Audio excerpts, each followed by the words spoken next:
أمبنا ولني باب كما أن بيولولو باب ما يقول له إذا راكب الدابة للسفر. بسم الله الرحمن الرحيم، ثم الصلاة والسلام على رسول الله وعلى آله وأصحابه أجمعين. قال الله تعالى: وجعل لكم من الفلك والأنعام ما تركبون لتستووا على ظهوره ثم تذكروا نعمة ربكم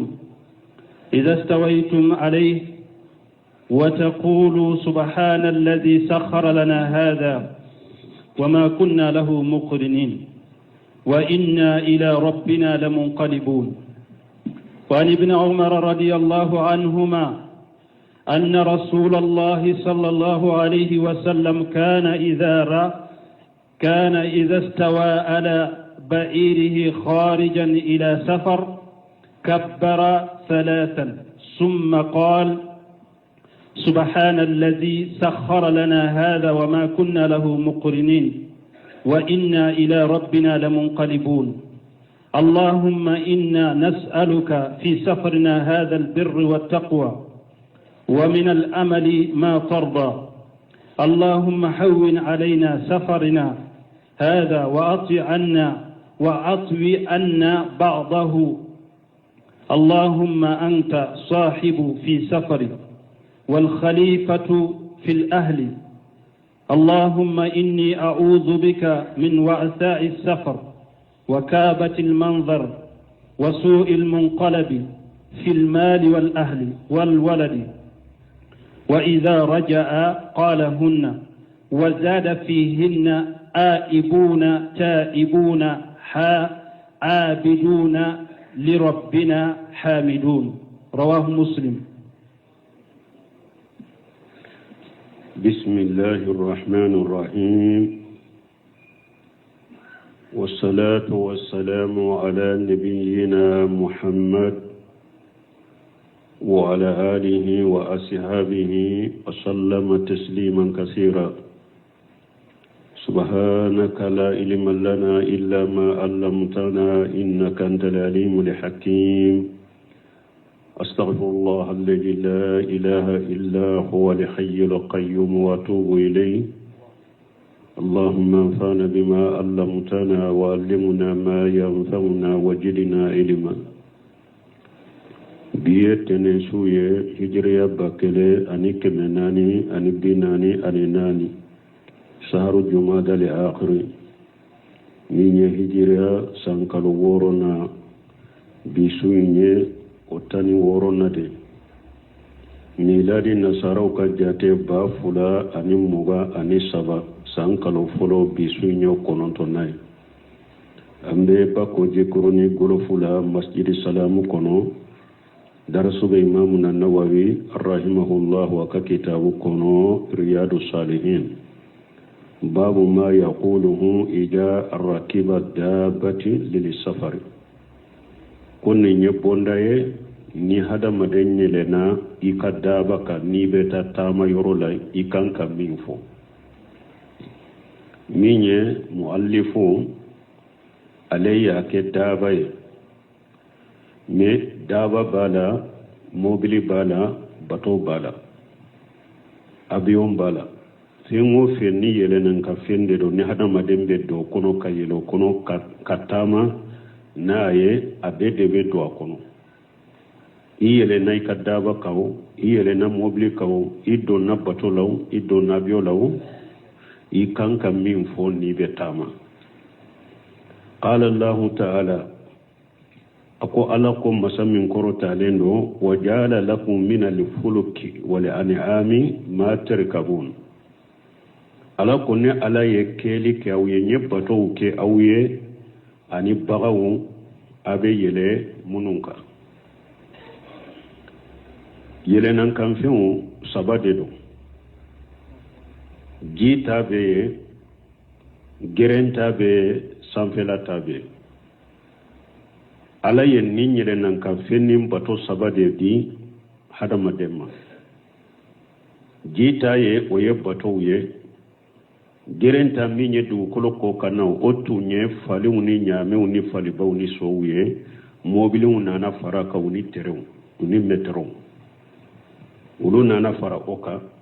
nonu ye dugukolo ko kana gere ka batowuye sanfela ta oye abiyowe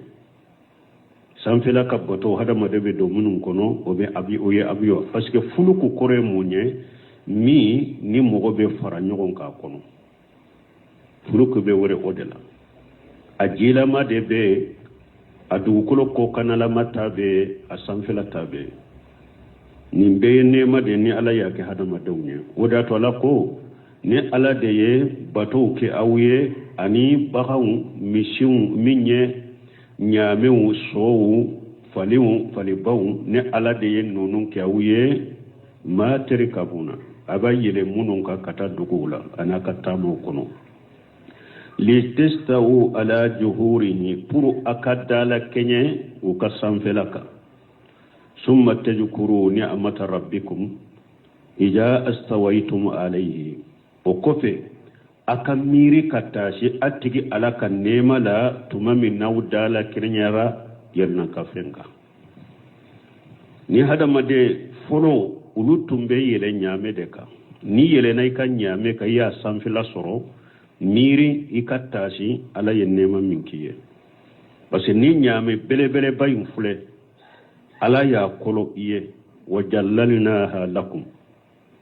unana ayawren kono ala de masayna ye ni nyame ka kolo awye demisen fitini bese ka mina ka biri ka wuli ka sama katana yoro minyajia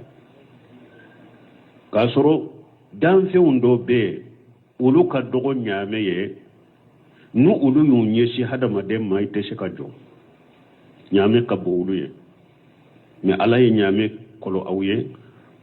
baton nunu nawdo naw kono ye miri ala kan nema la ala munu nyenim baton nunu kolo awye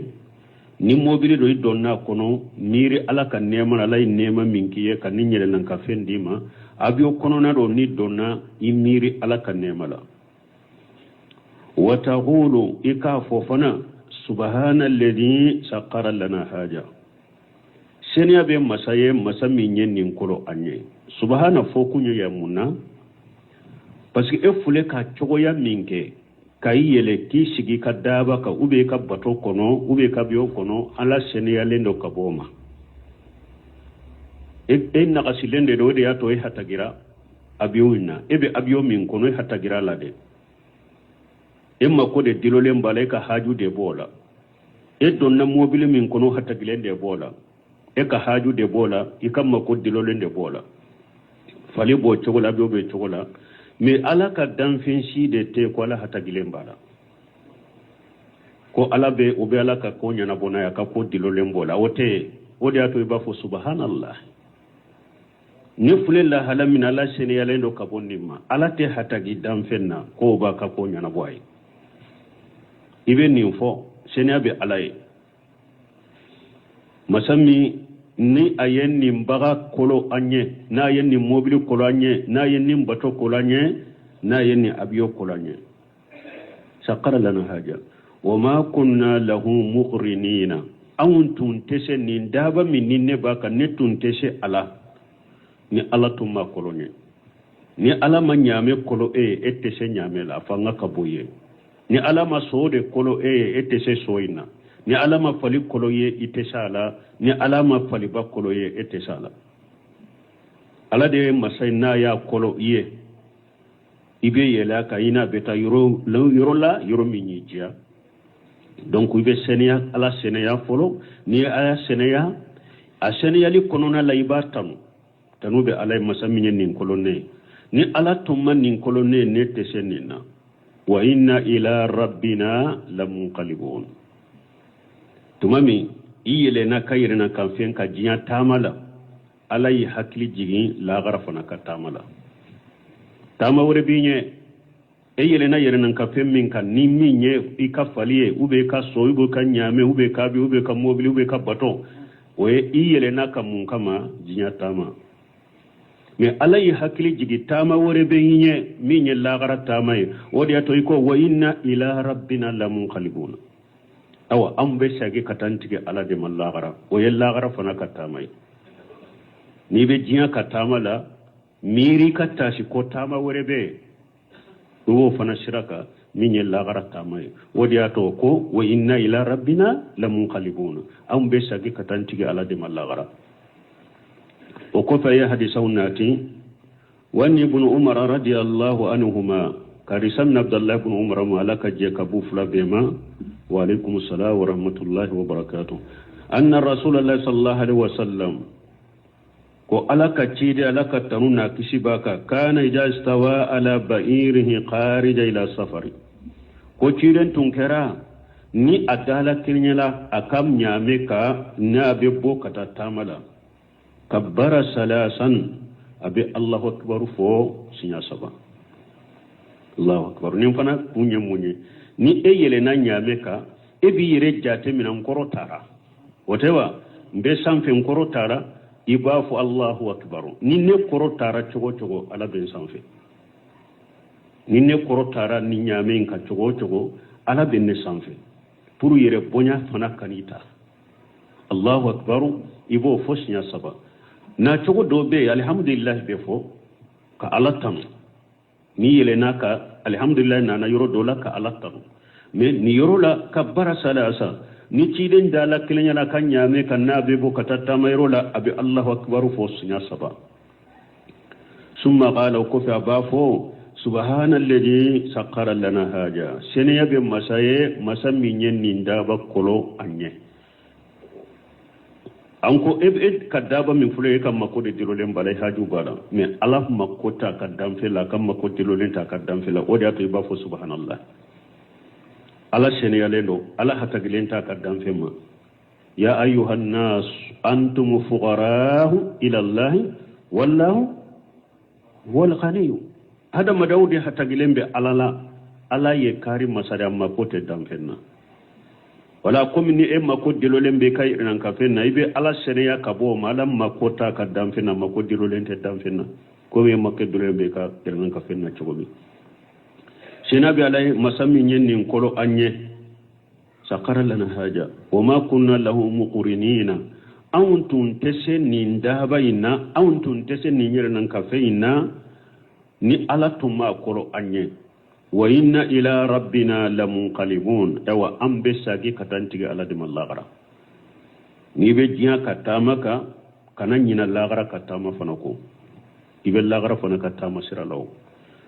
wodi yato hari jiya tama tuma mala jiya sire fana fa ko wata jawadu fa inna khayra jadi taqwa wodi to ay sure fana fulafo ala ko ni mo be tama akoy sure fana ta jiya sure fana ta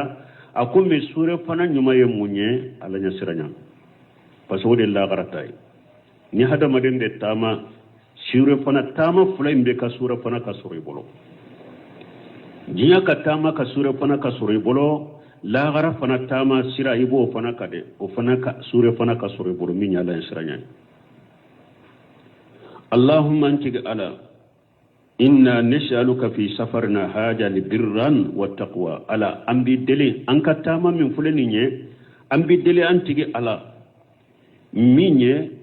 ka hera ko ke iko kanye nin tama ina wa taqwa ani minye kanyire kuroshi haramu ko ma iko al oke anye nin tama ina al birra wa taqwa nu kelen kelen nana yorola doyina ni birnu doro nana ala nya siranya donnala ni taqwa doron nana albirru donnala ni taqwa doron denana anko attaqwa wa imtisal awamirillah wa istinabi nawahihi ni taqwa doron denana bu fula beta ka ala ka nyamare kaunke kire kuroshi ka wala ka haramu koma minni u fula nana nin taqwa albirru wa taqwa birru beke ka ala ka hera ko ala nyamare ni munye kuluke taqwa beke alay munu haramu yay boroku toy donc anti ala ambi dele nin tamayna ika kanye nin tamayna e ala kanya mari kawnye minya ni kera ko anku ke fingo fenya haramu ni junubun ala kutanka to yanka tamayna wa min al amali ma tarda alaika kanyanka tamayna ka barake anka tamayin kononala bara minni ala be jenay ibe ni sonjanayi allahumma antigi ala hawwin alaina safarna haja ala ankatama min fulene ye ka nogoya anka ikatama nogoya nye ka nogoya anka watiwi anna bodahu ala nintama injanya ika akoro anye ka kuru anye tama injanya ika kuru anye mana ikatama Allah fiya kono katama jayin kyambolo komi tama suru nante shiga yala nante dagun yala ikan katama injanya kuru anye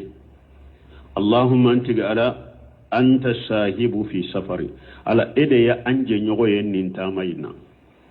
nintama ina ala de banno fe ni ka yeli ni ka korosile ni ka tangalia ni ka demeli wal khalifatu fil ahli ala de yankan nona bilay fanan ka demba yala an ka tama ina ala de banno fe an ka tama ina ala de yankan nona bilay fana an ka demba ya kono an ka demba ya be ala de bolo Allahumma antiga ala inni a'udhu bika min awsa'i safari ala nebi deli ikin kisi tama geleya munun ni musakani dagu munun be tama la ikin kisama awsa'i safari anka tama in kono min awsa'i safari anka tama in kono geleya munun be tama in kono musakka munun bala dagu munun bala anka tama in kono ikan kisi uma wa kabatil manjari ani yeli kojugu ikin kisuma kisoma kana yeli kojugu ye nka demba yala mana nka demba yala nkana fatulu ye nka demba yala saya koye nka demba yala ube banako nka demba yala anin kana folo kabatul manjari yeninde ye kojugu ikin kisoma nkana ye kojugu ye nka demba yana nkana folo la wasu'i al-munqalabi fil mal wa ahli wal walad ani sagi kojugu nkanna folola ani ka dembayala ani ka dauna mana nimbe sagi kabo nkatama ina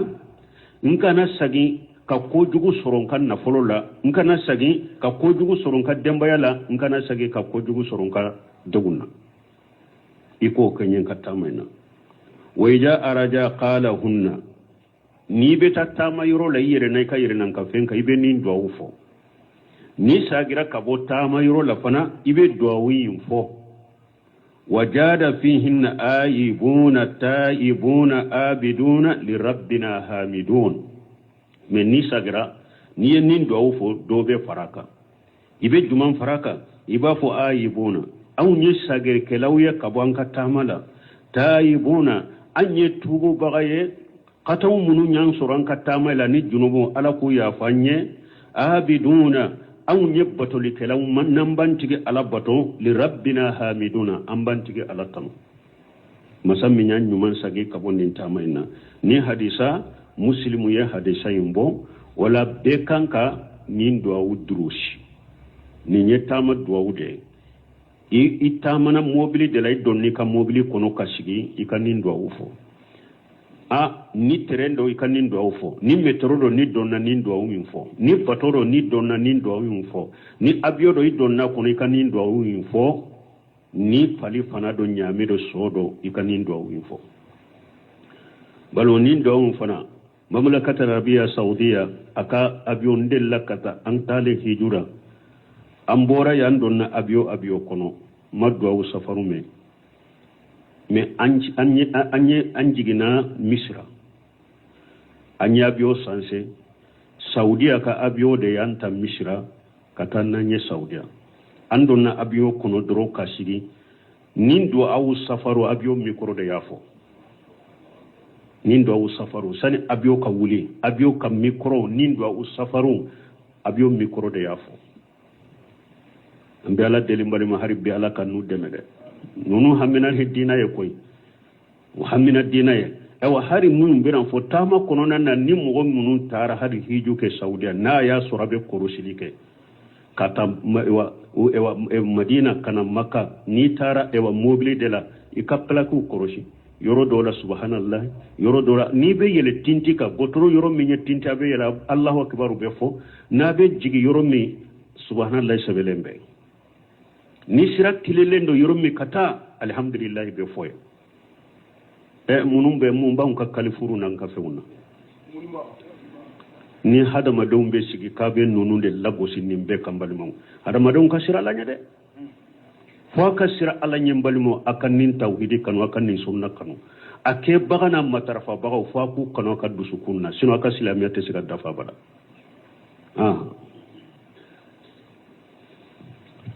وعن عبد الله بن سرجس رضي الله عنه قال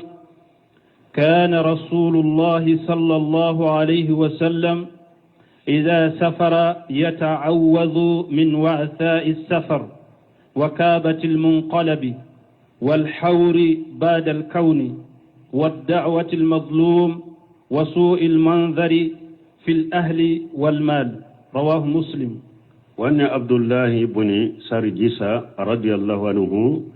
كارسا من عبد الله بن سرجس ملك جيكبوما قال كان رسول الله صلى الله عليه وسلم إذا سافر يتعوج من أوساء السفر كوني تشيدن بتاما كو أبي تانغانيني جليان مني مساقا مني دغو من بتاما كونوكو على كاكيشي أوما وكابة المنقلب أني ساقي تغو على يري كان ساقي تغو لا asagi fana akana sagi ka kojugu suraka demba yala ko ciden tumbe tangani ni nununye wal hawri bada al kauni ani sagi ko ala kelen ko fe ki dafa ka hera ki ye ika sagi ko al ciden tumbe ala deli aka kala delala kale tangani akana sagi ko anyalen ko fe akana saga ko wadawatil majlumi atumbe ala tanga nyini fana akatama inkorona ala ka le tanga mugoto yolen ka dangalila anko chire nye woshiya ke muaju nini nye iyaka wa karaima amwalihim wattaqi da'watal majlum fa innahu laysa bainaha wa bainal lahi hijab chire nye wa afu maju ka woshiya kauna akum maju mbima ni yemanin ka usonna sherisi kuma fulama usonna salima iye jaka fuye usonna ndi baga mbima ukanna fulo nyuma wikano mina jakala isira mugoto nyolen ka dangali koro mugoto nyole niye mugoto nyo akadanga hijabu tani ala chere na yidanga dro ala mafarika danga bimina chire nyere tumbe ala deli mugoto nyolen ka dangali ala ikinkisama mugoto nyolen ka dangali hada maden ka ke ko ikasira ka mugoto nyona yidanga shira koro me umimbeke anka kafola ubi tonyo ube sage koyoro min kadinye nyoro min kadiye ngole min kadiya ke yoro min kadiye ngole bali man ya alanya siranya ani liman ya na yeddu sukumbila ube Allah furaddu sukun kono foy manjugunay alebe emirula ko yoro min kadiyen wole jinya fama wini ulube nyogondo do yoro be ibolo o yoro la ikam bal masru be ube yenna fulo tiguye me sufela lanna ale dara anyete shino ale ba nyena ala fana masabayin fana la ta wujuhu shinatu wala naw jingote alamina shinogote alamina eye min tonyo ale ba nyana dimi bolo dusukasi bolo hammi bolo kammi bolo amashika shinogo ala fana ba nyana e shinogo raika dilanka i korontora nako ya rabbi nako allahumma alika bi fulan nyalama farika bombu sirlembila bombu bila de na kalitere la dongo do mogote hari katige ta yorodo ayeshira lanye akado mogoto nyolen fantan mogodde gulen akado ewa ko nyana bo baka wore bu bolo min ten ninjiya famu yede ayo do de mogolla fulew fantan ko nyana bo wore bu mogo fen wore bu bolo min bu ka ko nyana bo kon fa yakun mun te jiya fama yede akasira alanye cide nyere tumbe nim faka dawla mogoto nyolen ka dawun tiga ala ikin kisama wasu il manjari fil ahli wal mali ani yeli ko jugu nka dembaya la ani nka nafolo la manan kan nka dembaya ye ko jugu la nka nka nafolo ye ko jugu la ikin kiso fanama ni hadisa rawahu muslim hadisa yimbo donc ni hadisa fana ye duawu ye ni ciden tumbe duawu keni kala tanganyini ni nunu nye akatama konona la وعن علي ابن أبي ربيعة رضي الله عنه قال شهدت علي ابن أبي طالب رضي الله عنه أوتي بدابتي ليركبها فلما وضع رجله في الرقاب قال بسم الله فلما استوى على ظهرها قال الحمد لله ثم قال سبحان الذي سخر لنا هذا وما كنا له مقرنين وإنا إلى ربنا لمنقلبون ثم قال الحمد لله 3 مرات ثم قال الله أكبر 3 مرات ثم قال سبحانك إني ظلمت نفسي فاغفر لي فإنه لا يغفر الذنوب إلا أنت ثم ضحكت فقيل يا أمير المؤمنين من أي شيء ضحكت قال رأيت النبي صلى الله عليه وسلم فعل كما فعلت ثم ضحك فقلت يا رسول الله من أي شيء ضحكت قال إن ربك سبحانه يعجب من عبده إذا قال اغفر لي ذنوبي يعلم أنه لا يغفر الذنوب غيري رواه أبو داود والترمذي وقال حديث حسن وفي بعد النص حسن صحيح وهذا اللفظ أبي داود. وأن علي بن ربيعة رضي الله عنه قال سمنا علي بن ربيعة ملك جكبواما قال صحدت علي بن أبي طالب رضي الله عنه علي بن ربيعة أقول سيريرا علي بن أبي طالب ملك جكبواما وتي بدابة ليركبها وني دابا نانا علي بن أبي طالب مبورا كيلاكا فلما ودا رجله في الراكب تمامي آيا شين دو تمنسين كونو دابا كتمنسين كونو قال بسم الله عليكو mbe yele nin daba ka kademe nyini ala feni ala ka to nyuma mbeye ube mbe yele nin daba ka ni ala ka to nyuma mbeye falamma stawa ala jahriha tumama dala kenyera daba inkoka qala alhamdulillah akotanu bi alay tanu be alay ka ala tanu masammi nin daba noya alay mnaba makonya na bonay ثم قال وكفى عليكم سبحان الذي سخر لنا هذا وما كنا له مقرنين وإنا إلى ربنا لمنقلبون وأن ينن توسير كفى أن يتوسير آية كنو أن يتوسير حديث كنو ثم قال الحمد لله 3 مرات وكفى علي بن أبي طالب كو الحمد لله سنيا سبا نكو أبينا ناتشوغبر الحمد لله بيفو أنت من حديثا منا وكو cide nye kabaru ko fosinya sabane tumame yele na baganka mais abe ali bun abi talib ka hadisa min fuleni nye ka aya alhamdulillah de fosinya saba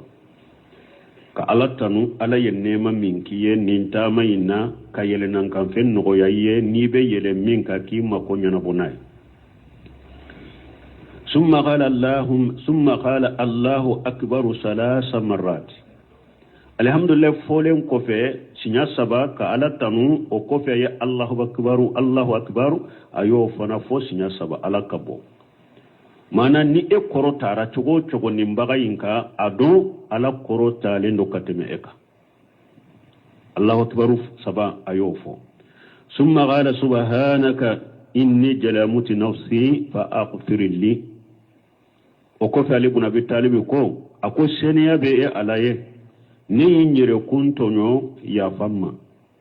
innahu la yaghfiru junuba illa anta mogoshide te mimbe se ka junubu yafa ni e ala kelempewute donc balmon ni yayira junubu yafa bagay ala kelempewute aben nasaraw bolo uka sanyere maw uka ruhbanu be qishishinaw ebu soro igiliji kono mogo kelen kele ini wori hakke dobe di ini wori hakke dobe na iba dama aba bolo daiku ko ka junube ya fara o ben nasara bolo junubu ya fam masai ala kelen bewde o be fana silama munun fana bu dambe kata silamiya ma ni sufiya siraw bu bolo ani tabolo bu bolo munun te ciren ka tabolo ye abu bolo ru ka shegunu kam ma ba ubi ka junubu ya fa aba do bolo o ka shegu do kam ma ba do na sallira e ka doro ube en nege ki kam mo nege ko aw a hakili ka sigi ko karasa sallira ka ko abi janna kono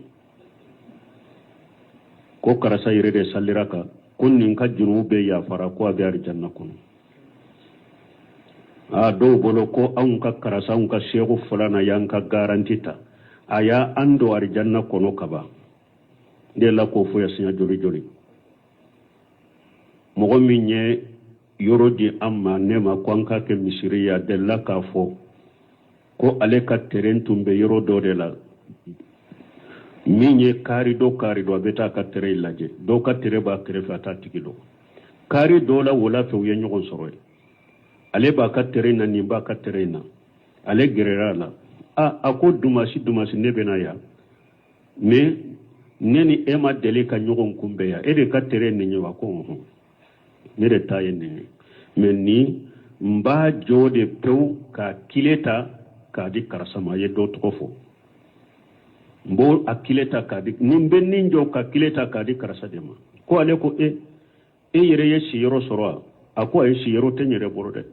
men nete sega karasa sara parce que yen neni ka demba ya betege mina kando arjanna kono ko ale ko aw donna kaba ale ya mabwama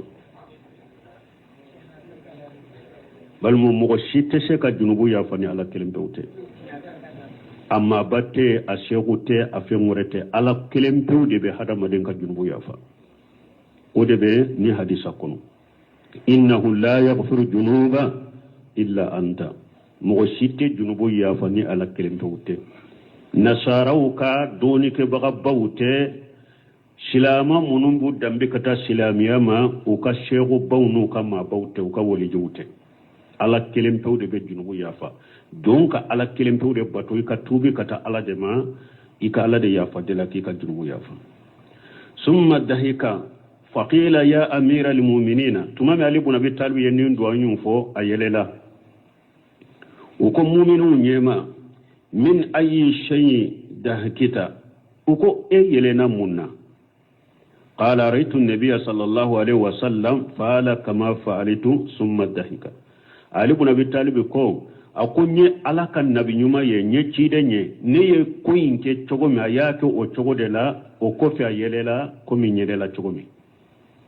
فقلت يا رسول الله من أي شيء دهكتا أقول مامي chide nyelela au fuleka ne nyelenka chogomi ne fona ye chide nyelenka ngo alaka chide yelena munna قال chide inna rabbaka subhanahu akoy tigi ala masami seneyalendo ya ajab min abudihi ja qala aghfir li junubi ala be kabako aka jonna abenni sonja ka jon koro ni kon tigi alanka junubu yafa ya lam annahu la yaghfiru junuba khairi ala ba fonka jonya do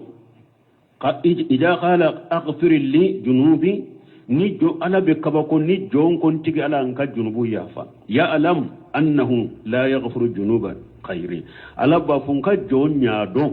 ko mo shite se ka junubu ya fanine alate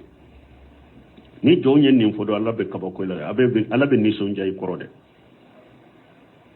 balmo masabai abaka jonfe odi yato anana hadisa wurela ciden ko sallallahu alaihi wasallam Allahu asaddu farahan bi tawbati abdihi min ahadikum birahilatihi ori yato nana harisa wurela kiden ko alaka ben nisonja ka gele katema dola kelenka ni bilalai ka yere nan ka fenka mana ebe kungo kono janna ini rosima so e ka yere nan kan fe ka nyame ika jini ka dumuni bebe ka nyame dela ebe bo min kala mai ka nyame tiladela tununa pew iya ñini kungo konona ina fambe imaye jite o kungo konona fana la dumuni te eni yoro sima suru fana iyi ka ñame ñini ka dese ala a tigi tara da iri koro na be saya makono ye parce que cogo were ta ale bolo tuguni ka to sinogo la ale bobo min kalama be bo sinogo la a ñabe a ka ñame jolen ba kunna a ka dumunu be bala a ka min fen be bala a ka miji be bala ñame nunjuru dilolen be iri la a wulila k'a ka ñame nunjuru mina nisondiya kojugu bolo a ko ala e de ye ne ala i tigi de ye ne jon de ye kata al ni siddatil farah nisondiya kojugu bolo a ye katawu ke a tun kan ka fɔ alan tigi de ye i jon de ye ne mais nisondiya kojugu bolo a ko ala ne jon de ye e tigi ye ne katawu bolo niso konjugu awa ciden ko nin cey nison jara kojugu cogo mire fo da firila nin cogo la de awa ni jon fana tobira kata tigi alama be nison jay koro kateme ninka adama don ka tubi kata alama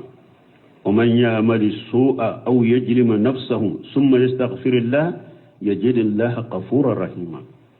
ala ko ni mo mi kojugu ke ubi yire kuntonyo ni junubu do keriye o kofe iye ala yafa deli ibe ala soro yafa masaye ibe ala soro nema masaye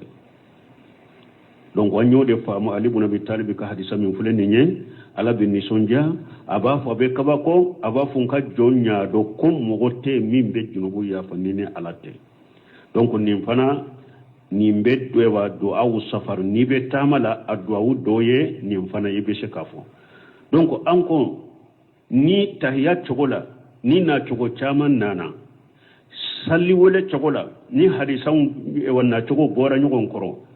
donc min ye ewan ni duwawi tama duwawu munun fule ni hadisa bora ñogon koro a be sahara doni ke ba ko kunye munye ni ye nin fo wakati dola ibe nin fo ku bo ñogon koro باب التكبير المسافر إذا صعد الثنايا واشبهها والتسبيحه إذا حبط في الأودية ونحوها والنهي عن المبالغة برفع الصوت بالتكبير ونحوه عن جابر رضي الله عنه قال كنا إذا صعدنا كبرنا وإذا نزلنا سبحنا رواه البخاري وعن ابن عمر رضي الله عنهما قال كان النبي صلى الله عليه وسلم وجيوشه إذا ألوى الثنايا كبروا وإذا حبطوا صبحوا رواه أبو داود بإسناد صحيح باب تكبير المسافر جاء سعيد الثنايا أو سبهها نمبوندا afana be kuma munka tamade ni be tamade nyala ika kabaruke minye tintin ubona nyogona kulu ni yelela ka yoromi kallahu akbaru fo wa tasbihi ija habita fil awdiyati wa nahwiha anani jigina dinga do kono ununa nyogona fana minye jigini de ikala ikasubana fofo wa nahani al mubalaghati bi rafi sawti bi takbir wa nahwihi ani kipali i kana dante me kan koro talila ni tekbiru folu ye ani suwanda folanu na nyogono ku fu daju koro i kani kan koro to ne ko jugo ni mbonda bana bina kuma nunu de kal an jabir radiyallahu anhu karisa min jabir malaka je ka wa qala kunna ja sa'idina kabbarna jabir ibn abdullah ko nu udutun kera nu be tamala nu be yele tintin ka yoro min ku ba fu Allahu akbar wajana jalina sabbahna nu ube jigidinga kono yoro mi uba fo subhanallah rawahu al-bukhari bonin fana kunye munye tama denya adabu do de fuleninya ay ni sirabe yele kulu de ka yoro mi nabe yele kulu ka ube nabe yele tintin ka yoro mi sirabe yele tinti de ka aw yele to aw ma korota katawa akafu Allahu akbar mana an korota la cogo cogo nintinti ka ala ka bawnye ala korota lino katema anka la nyine ninde na yele na tintin ka yoro me wulu na nyogo naw ay allahu akbar fo tamadde ninye tamadde nya adabu ye parce que e korota ra cogo cogo afo allahu akbar ne korota ra cogo cogo ne yele la tintin ka ala be ne sanfe bon nabe dinga ma yoro la nabe jigide aba fo subhanallah parce que jigini fana yebbe ma jigide ira man an fule kan majigi cogomi ka jigi cogomi ala seneyalen do jigilima majigima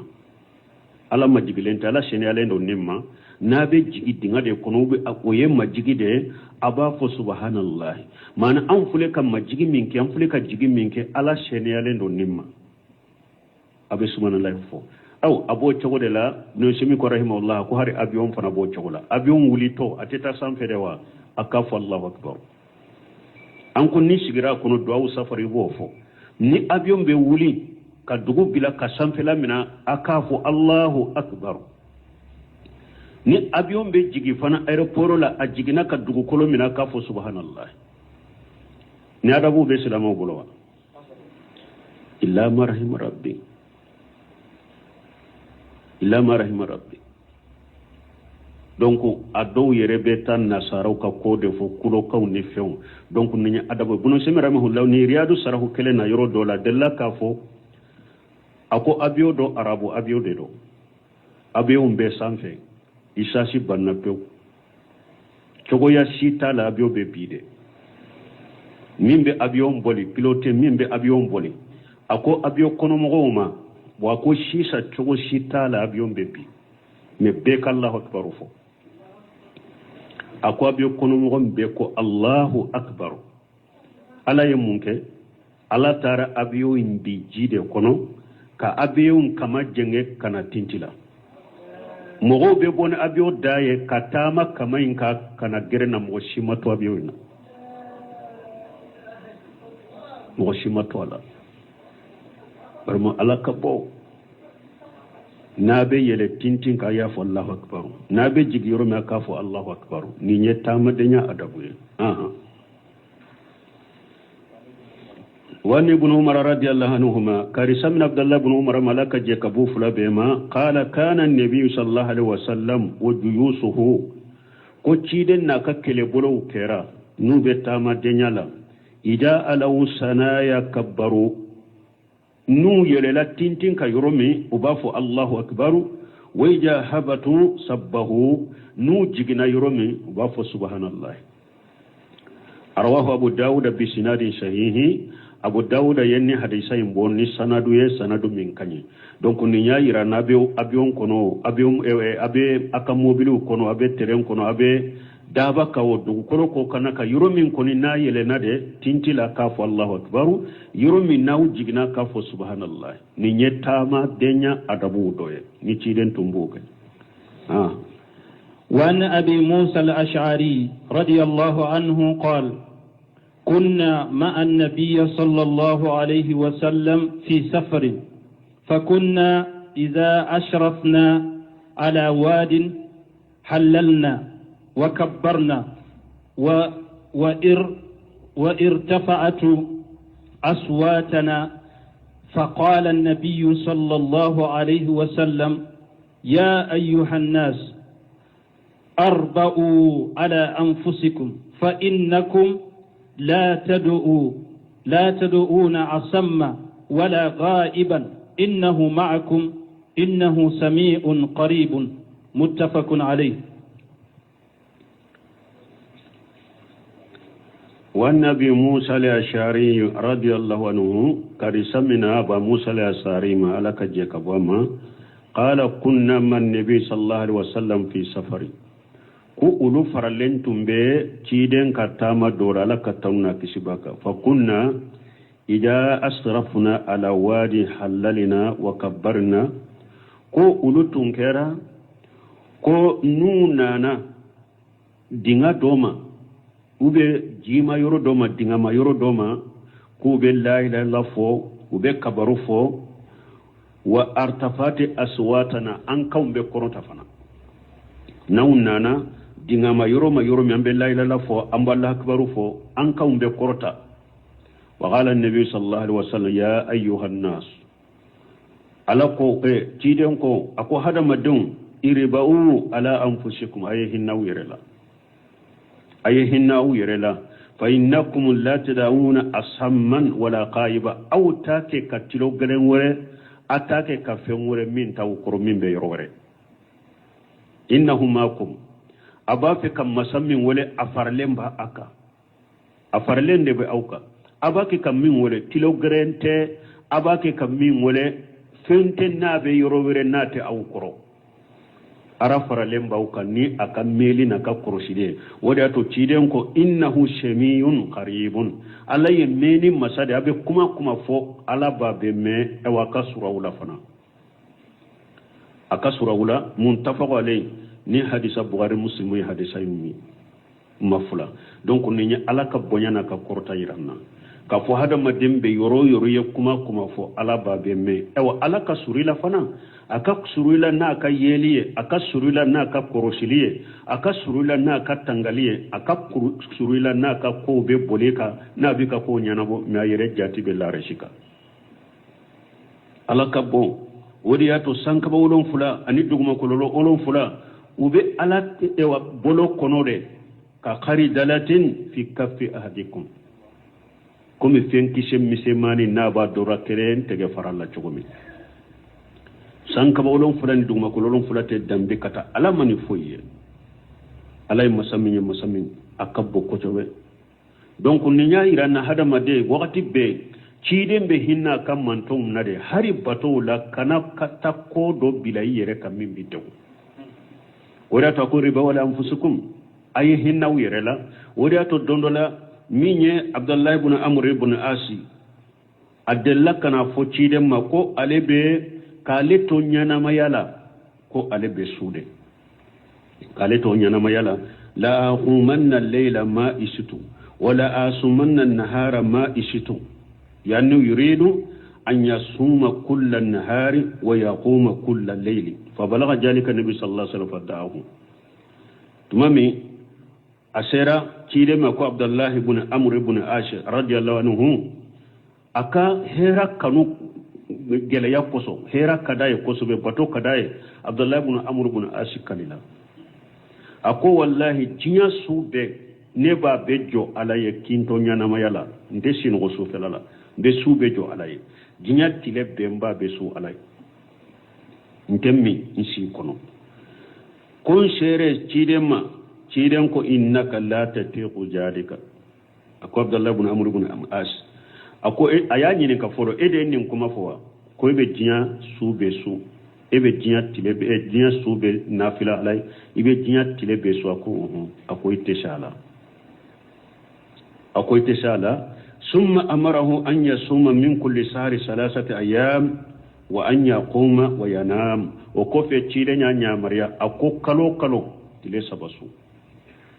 أو سوفلا لا دون نافلا يكدوشينو فقال إني أتيو أكثر من ذلك أكو تشيلي يمين فنبسي فينا من كتشانيني نبسي سونشوغلا من كتشكالو تلي سبسو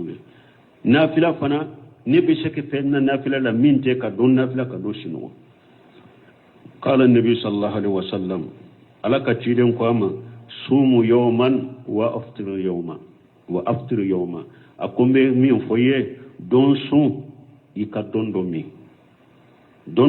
يكدوندومي قال عبد الله بن عمرو بن اشكو فاني اطيق اكثر من ذلك اكو تيرن نبسه سون تشولا من تنني من كاتنني قال تيرن لا افضل من حاجه ako sun cogo shite nafila sunna min kausa ni sun cogo haja sawmu daud alayhi salatu wassalam yasumu yawma wa yaftaru yawma ako daud kan nafila sun cogo yenninde ka dondo su ka dondo mi nafila sun cogo shite min kausa ninye abdullah ibn amr ibn as akera ewa ni suyi dauda sun cogo ayodeta me cide nyen min fo sahiru ye munye ni nyere nana gele yaka asera degere dola ni nana gele yaka fo ayere ya nata ko ciden tun ye kalo kalo tile saba summin fonya harin tun komina mais comme yere yen nimbila yere katese kabila fana tumbe munke abe tile tani duru sun ku tugu nyogona tile tani duru abu tugu nyogona kami pour akase ka fanga soro sunna Allah banna kallafu dauda ka sun cogo nya dego ne komi ciden ko akanake akan nindeke aye obila ayere ko abesen ni na tese ko bila tuguni akera de allaba abestile tani duru su ku tugunyona abetile tani duru su ko abulumi pour akase ka fanga so donc wala cide ewa mindo abe hinna kam manto lade hari bato ciden te so ka bato dota ni alaka wajibu bora la ciden te so kam manto ka bato dota kabili yere kay tese min koro ode ya to ko sheba maye hinna wire la abaki kam min wala tilo gerente abaki kam min wala te komi tungaranke do be yoro were abaw korode ode ya to lay jakriya yere tanu ijinada rabbahu nidaa qafiya alay jakriya ewa ayatanu ni munye ayatigi wele gundola ode ya to balmo doni ko fi mo fenye duawude ani jikirude salli kono nu dabora u ka gundo de wulu kana bo kenen ka ibolo ikana wulu bange ode ni dusukun kala shi kaso ni ni Sheikh Muhammad Wasaru sima benni fo ka resula Muhammad tar musin kete bennu no fo ka resula ajikaru munun fora ku ka fo salli kono subhana rabbil azim subhana rabbil ala ni tahyanu nunun gunda de kana bo ode ni dusukun kala shi kasuru kele u ko o fulanna o be ke sababu ye fana iti to nyogo fana wasu tesuwisu kerefe ewa hari lejina daima libosi lima yaqararu bonenka do ni jikri jukri be fo ka salli kuno fo ka da jukro ikana nunum bange hara nana boddo be tadilo minna ko cide ko wakati dolo aya be mi ala ko ye aya de I jole sallila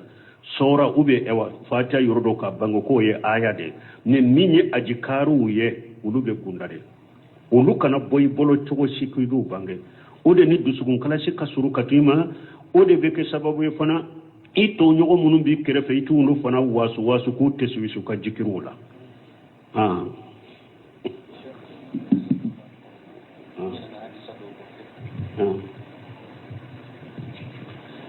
وأنه قال كان النبي صلى الله عليه وسلم إذا قفل من الحج أو العمرة كلما أوفى على ثنية أو فدفد كبر ثلاثا ثم قال لا إله إلا الله وحده لا شريك له له الملك وله الحمد وهو على كل شيء قدير آئبون تائبون عابدون ساجدون لربنا حامدون صدق الله وعده ونصر أبده وحزم الأحزاب وحده متفق عليه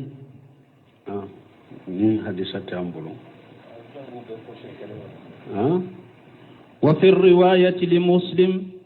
إذا قفل من الجيوش أو السرايا أو الحج أو العمرة. وعن أبي هريرة رضي الله عنه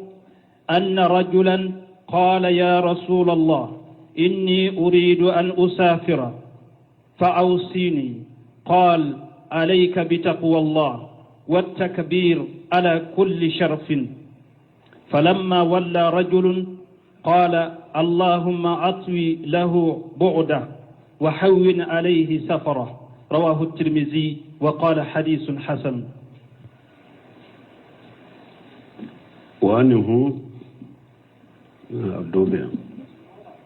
حارثة من عبد الله بن عمر ملك جكبوا قال كان النبي صلى الله عليه وسلم إذا قفل من الحج أو لأمرة قتلن تنكر الناس ساجرا كبو هيجي يرولا وبي الأمر يرو كلما أوفى على سنايا أو فدفاد ko wakati konni tilen yere la tinti doka ube yoro koro talendo kabbara salasan abe allahu akbar fo sinya saba summa qalu ko fe tilen ba fo la ilaha illa allah bato fen shite min ka bato yeciyani ala kelen pewte wahdahu la sharika lahu ala kelen pewde do je nyogonte ala la lahul mulku marali ala de tay wa lahul hamdu tanuy ala de tay wa huwa ala kulli shay'in qadir ala de bese fembela ayibuna anyi sage bagawiye kabwanka tamala tayibuna anye tubu bagay katantigi alama abiduna anye bato kelay nambantigi alabato sajiduna anye sujudu ke bagay antigi alaye li rabbina hamiduna ambantigi ala ambatanu sadaqa allah wadahu ala ya kallahiru bo ashrafe minye ni ala yallahiru ta cide nya konni islamiyya dina ani cide ko alebena ka dina kurta dina be sanfe ani ni ala ko abe aka ciden de me juguka ako wa sadaqa wadahu ala ya kallahiru bo ashrafe wa nasara abudahu ala ya ka jonde me minye cide nya sallallahu alaihi wasallam wa hajama li ahjaba wahdahu jama bammi kafiri jama bammi farla nyogonka ku bena mu'minu kele ka silamiya bo jiya kono madina ala kelempew sera ubema ba ta nyogona kana bi madina kauka ku be silamiya tunu ka bo jiya kono ba ta me har mu'minu makeleke ala yi munke ado wa kafallahu lil mu'minina alqitala odo ala yere ye mu'minu be kele la yere mu'minu makeleke yere ala ye finye de bilawula finye ani malikaw ku bekke u ka jense be kata mu'minu mahari keleke ala kelempew aye jama ba ashera bema donc balmu ni islamiya na ya soro ni islamiya bembembe o bese ni islamiya la anka bembembe ke anka nyugon deme an pour anka ni islamiya ni nincinya bojinya kono no ya soro bese ni islamiya ni nincinya ina yala nin jama bay ado madina sisa nya soro ya silatunu aya soro mu'minu be ba saba nyogona de kafiri bata wala belende nana fana bata nyogona ni hari mu'minu makeleke ado ala ye mu'minu wasaka bokele ala kelem bew ashera be ma ku bege kata be ya yere nyine donc odi ato wati ben ko silama wa hakili kasidi kere kere bolo ka mugo ko ciden ka sunna ni ciden ka tabolo min fulende ni mugo te sawulawo ni anya dusukun kala shika weleli chogo nye kasira ala nye kalimanata ala yire mufo inna allaha yudafi'u anil ladina amanu mu'mini ala yire de be defo ke mu'mini yadro ni mugo kera mu'mini ye deme baga yire ni defo baga worete ela mu fe worete bolo ka nyono ni ka boy ka ni ala tew ala yere de be defa ni ala ye mugo min defa jombe shawla mugo te shawla wa fi riwayati li muslim ja qafala min al-juyushi abi saraya abi muslim kanna togola konni ciden sagira kabo kele yorowula abi saraya ube ewa kele min ka ewa anko juyushu yede jama min ni atemena ewa kemenani makata kata banani ma uba fode ma juyusu donc min be kemenani ka jigin uba fode ma saraya kele bolo fitini ni ciden chagira kabo kele bolo bama ube kele bolo fitini awli hajj awli umra ube ni ciden chagira kabo hijuma ube al umra donc aben nin do min fora ka keme ciden bo fo sallallahu alaihi wasallam wa nabi hurairata arisana nabi hurairata bolo anna rajula qala ya rasulullah inni uridu an usafira aborata ka hadisana na ko cedo na ciden ma ako ciden ne ba fe katama fa awshini wa shakan kenye kanya mare kan kenye qala ciden ko alayka bi taqwallah ciden ko be wa shakini minya bika ikasira alanya sira alanya katama kono nanda alay nyamra ni minya ka ta yifatanya ka bo minna ka toy wa takbir ala kulli sarafi anini na tinti na nibe yala kai ka kabaruke falamma walla rajulu tumami ce ya kodi qala allahumma atwi lahum albu'da cidan kon tigala nin katama janya akoro aye wa hawina alayhi safara ikatama innoya aka arwahu turmiji wa qala hadithu hasanu turmiye hadisayimbo ako hadisayin kanyi nunu be ya iranna mana tama denya duwa munun kankafo ani adabu munun bala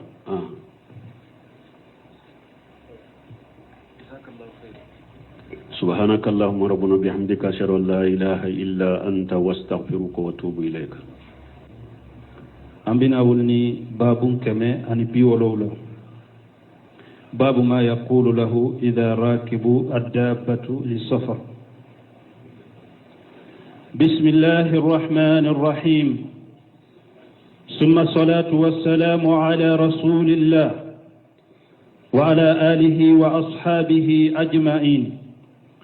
قال الله تعالى: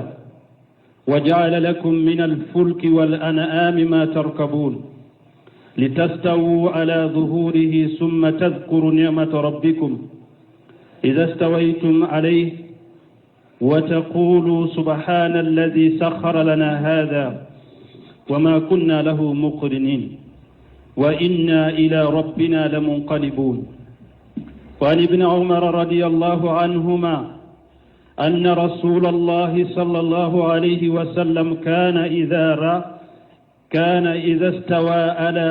بعيره خارجا إلى سفر كبر ثلاثا ثم قال سبحان الذي سخر لنا هذا وما كنا له مقرنين وإنا إلى ربنا لمنقلبون. اللهم إنا نسألك في سفرنا هذا البر والتقوى ومن الأمل ما ترضى. اللهم حون علينا سفرنا هذا وأطوي عنا بعضه. اللهم أنت صاحب في سفري والخليفة في الأهل. اللهم إني أعوذ بك من وعثاء السفر وكابة المنظر وسوء المنقلب في المال والأهل والولد. وإذا رجع قالهن وزاد فيهن آئبون تائبون عابدون لربنا حامدون. رواه مسلم. بسم الله الرحمن